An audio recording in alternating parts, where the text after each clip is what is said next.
5 মাস আগে ভারতের পশ্চিমবঙ্গ রাজ্যের উত্তর 24 পরগনা জেলায় একটি বাড়িতে ওঠে 3 জন মানুষ।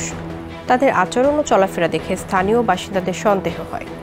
এর মধ্যে ভারত পাকিস্তানের মধ্যে যুদ্ধ সংঘটিত হয়। যুদ্ধের পর থেকে অপরিচিত 3 জনকে নিয়ে স্থানীয়দের মধ্যে উদ্বেগ বাড়তে থাকে। এক পর্যায়ে ওই বাড়িতে যান স্থানীয় কাউন্সিলর ও তৃণমূল কংগ্রেসের নেতা অরুণ ব্রহ্ম। এরপরই বাড়িটিতে হানা দেয় পুলিশ।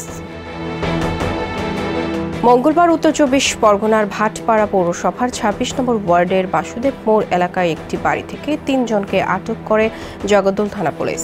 তারা বিগত 5 মাস ধরে তিতাস মণ্ডল নামের এক ব্যক্তির বাড়িতে অবস্থান করছিলেন। গোপন সংবাদের ভিত্তিতে পুলিশ সেখানে অভিযান চালিয়ে তাদের আটক করে। ভীষণ এসে নিয়ে এলো মানিব্যাগ গ্যারান্টি অফার। 1 মাস ব্যবহার করে সন্তুষ্ট না হলে সম্পূর্ণ টাকা ফেরত। আটক ব্যক্তিরা হলেন স্বেচ্ছাসেবক লীগের যুগ্ম সাধারণ সম্পাদক খায়রুল ইসলাম জুয়েল, আওয়ামী লীগ নেতা আশরাফুর রহমান ও পলাতক পুলিশ সুপার হাসান আরাফাত আবিদ।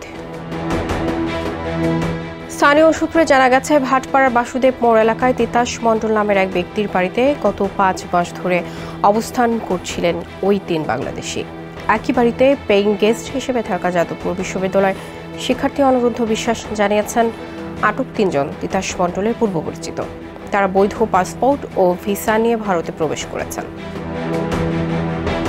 অনুরোধের দাবি, বাংলাদেশের বর্তমান রাজনৈতিক পরিস্থিতিতে প্রাণনাশের আশঙ্কা থাকায় তারা ভারতে আশ্রয় নিতে বাধ্য হয়েছেন। তবে এটি প্রথম ঘটনা নয় বলে দাবি করেছেন স্থানীয় বাসিন্দারা। তাদের ভাষ্য, অতীতেও ওই বাড়িতে বাংলাদেশি নাগরিকদের আসা যাওয়ার নজির রয়েছে। প্রাথমিক তদন্তে পুলিশ নিশ্চিত হয়েছে যে তাদের সবার কাছে বৈধ পাসপোর্ট ও ভারতীয় ভিসা ছিল। এরপর তাদের ছেড়ে দেওয়া হয়েছে।